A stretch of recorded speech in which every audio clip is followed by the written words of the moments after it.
চট্টগ্রাম বিশ্ববিদ্যালয়ের 1500 জন শিক্ষার্থী আহত হয়েছে এবং 3 জন এখনও মৃত্যুর সাথে পাঞ্জা লড়ছে।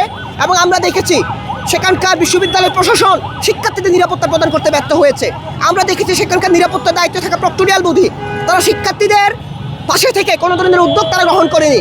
এবং আমরা দেখেছি এতদিন পেরিয়ে যাওয়ার পরেও সেখানকার চট্টগ্রাম বিশ্ববিদ্যালয়ের শিক্ষার্থীর নিরাপত্তার জন্য তারা কোনো ধরনের ব্যবস্থা এখনো পর্যন্ত গ্রহণ করেনি।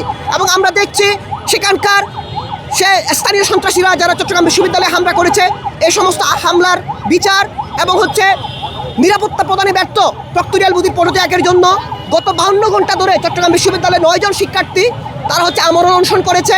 এবং আমরা সর্বশেষ খবর পেয়েছি যে চট্টগ্রাম বিশ্ববিদ্যালয়ের ডিসি তিনি আগামী রবিবার দিন সাধ্যতা পূরণে তিনি আশ্বাস দিয়েছেন এবং আগামী রবিবার দিন তিনি আলোচনা করবেন। আমরা সেটা জানতে পেরেছি। আমাদের মূল দাবি হচ্ছে বর্তমানে সেখানে 7টা দফা আছে। এই 7 দফার মধ্যে প্রথম দাবি হচ্ছে সেখানকার যারা আহত হয়েছে আহত শিক্ষার্থীদের চিকিৎসা নিশ্চিত করা সহ আরও সেখানে নিরাপত্তা সংক্রান্ত কিছু বিষয় আছে।